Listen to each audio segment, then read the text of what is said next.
And hours after the three European powers triggered the process to reimpose UN sanctions on Tehran, Iran's Foreign Minister Abbas Araghchi has said that his country is ready to resume fair negotiations over its disputed nuclear program if the West shows goodwill.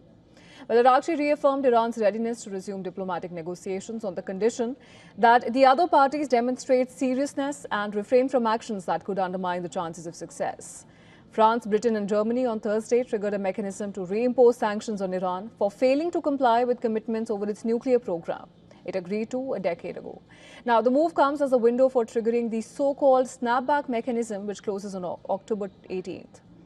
Iran has warned that it would respond appropriately to the move, which risks sending the most sustained diplomatic push for a peaceful solution to the Iranian nuclear crisis. According to the Iranian media, Iran's parliament has begun drafting an emergency plan for a possible withdrawal from the nuclear non-proliferation treaty. The proposal is expected to be added to the parliament's agenda soon, paving the way for review and approval in the coming sessions. Meanwhile, the United Nations called on Iran and major powers to seize the momentum to strike a nuclear deal in the next 30 days before the reimposition of UN sanctions triggered by Europe.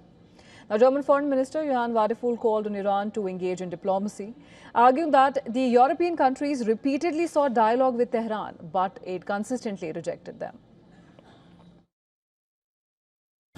If Iran does not adhere to its own commitments and the UN Security Council is informed, the UN sanctions lifted in 2015 against the Iranian nuclear program will be reinstated 30 days later.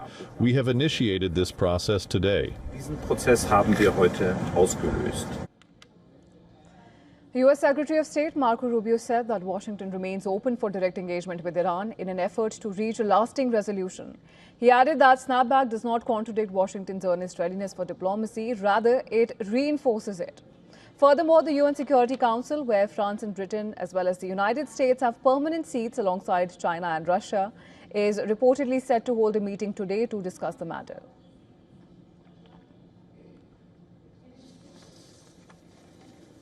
Be legitimized as a weapon. The United Kingdom voted.